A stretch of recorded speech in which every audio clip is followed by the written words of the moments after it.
Hey guys, welcome back to the channel. In today's video, I'm going to show you how to change your Faceit server so you can get better ping and a smoother matchmaking experience. So, first method is server selection inside matchmaking. All you have to do is just open your Faceit and click play from the left menu to enter the game lobby. Now, you want to make sure that you are connected to a game. Right now, this account isn't connected to any, but again, make sure you are connected to a game. But once your game is connected and you're on the matchmaking screen, look near the map or game mode area for the server or network icon. You want to click it and you'll see a list of available server locations. And then from there, you can untick the servers you want to avoid and leave the ones you prefer selected.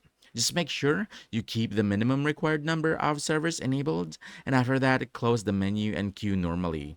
Keep in mind, Faceit prioritizes your selected servers, but if matchmaking is slow, other servers may still be used. Now, for the second method, this is by changing your the second method to change your game region is by clicking on your profile. So all you have to do is click this icon right over here, go to account settings, then you want to go to game settings, this option right here. Click this one.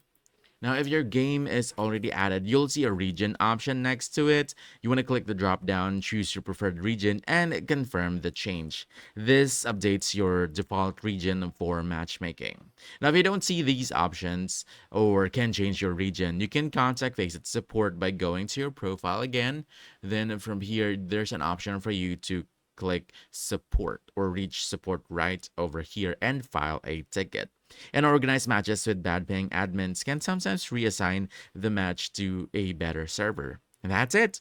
That's how you can change your Faceit server and improve your connection. So if you found this helpful, don't forget to hit that like button, subscribe for more quick guides, and I'll see you in the next one. Thanks.